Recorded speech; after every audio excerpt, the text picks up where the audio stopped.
આરંભ થાય છે. પરંતુ તે પહેલા થોડી મિનિટો માટે ભગવત કીર્તન કરી અને સુંદર કથા તમને સંભળાવું. રાગમેઘ. જય શિવ મહાદેવા દયા કરો, જય શિવ મહાદેવા દયા કરો, જય શિવ મહાદેવા દયા કરો, જય શિવ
કીર્તન કરતા હોય ત્યારે સાધુ પુરુષ એમ કહે છે કે આપણા રુધિરનો એક એક કણ એ ગંગા તુલ્ય બને.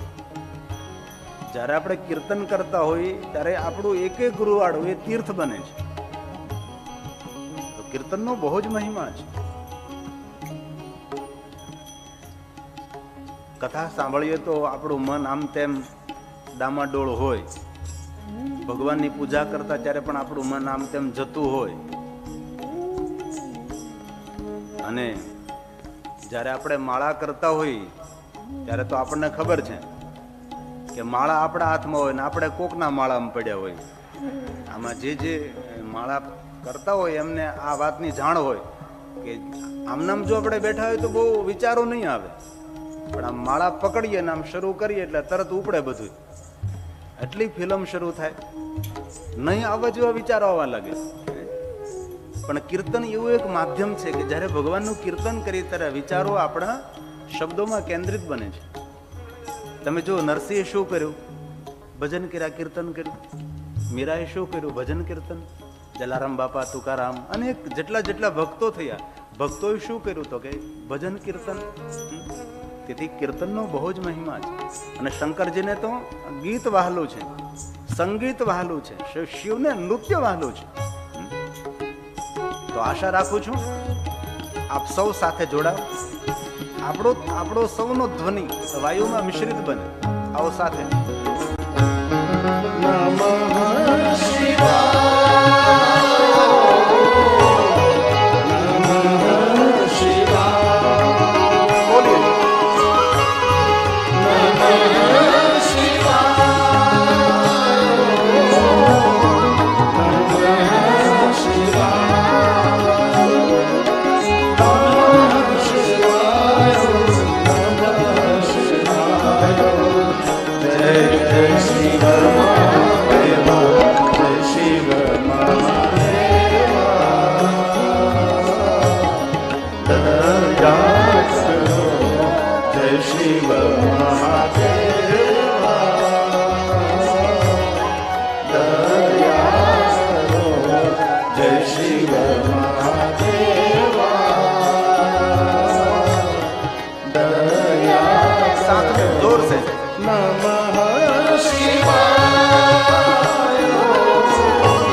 महादेव ने वाहली साथ में ताल में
Shiva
જય શિવ મહાદેવા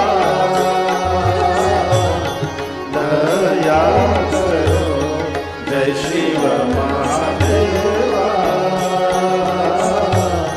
દયા કરો નમઃ શિવાય નમઃ શિવાય નમઃ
કહે છે નારદ, હું આપને ભગવાન મહાદેવની કથા કહું એ પહેલા ભગવાન મહાદેવની સ્તુતિ કરું.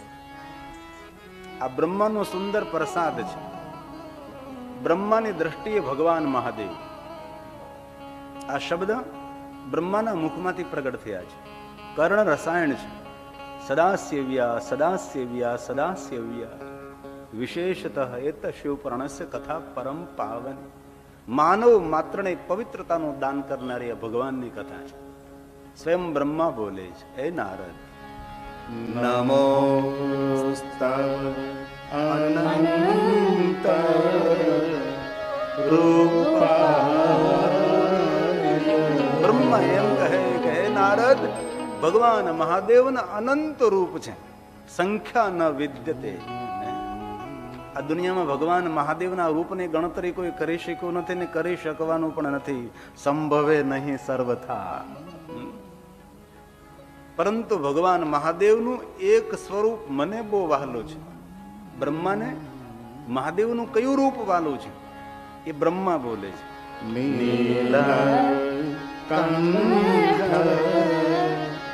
નમો નીલકંઠ રૂપને પ્રણામ કરું છું. ભગવાન મહાદેવના તો અસંખ્ય રૂપ અને સ્વરૂપો છે. બ્રહ્માની પસંદગી ઉતરી છે નીલકંઠ રૂપમાં. આપણે સૌ જાણીએ છીએ ને કે સમુદ્ર મંથન કરતે સમય જ્યારે કાળકોટ નામનો ઝેર નીકળ્યો, ભગવાન શંકરજીએ કંઠમાં રાખ્યું છે. તેથી મહાદેવનું નામ નીલકંઠ થયું છે. અમૃત પીવે એ કોઈને વહાલા ન લાગે, પણ ઝેર પીવે એ બ્રહ્માને વહાલો લાગે છે. આ દુનિયામાં જેનામાં સહન શક્તિ હોય ને એ જ શ્રેષ્ઠ બની શકે છે. શંકર જેવા શ્રેષ્ઠ કોણ? બીજાના દુઃખ પોતે ઉપાડે છે. દુઃખ હારનારો, ભય હારનારો એ ભગવાન શંકર છે. લક્ષ્મી, શંખ, રત્નો, ઐરાવત, ધન્વંતરી, મહાદેવને કોઈ યાદ ન કર્યા, પણ જયારે ઝેર પ્રગટ થાય ત્યારે શંકરને યાદ આવે છે. દુઃખ હરનારો છે. બાબા બ્રહ્મા બોલે છે, મહાદેવ નીલકંઠ રૂપ મને બહુ વાલો છે. આમ તો તમારા મૂળ રૂપને આ દુનિયામાં કોઈ નથી જાણતો, અવિજ્ઞાત છે. બ્રહ્મા બોલ્યા છે, અવિજ્ઞાત સ્વરૂપાય કેવલ્ય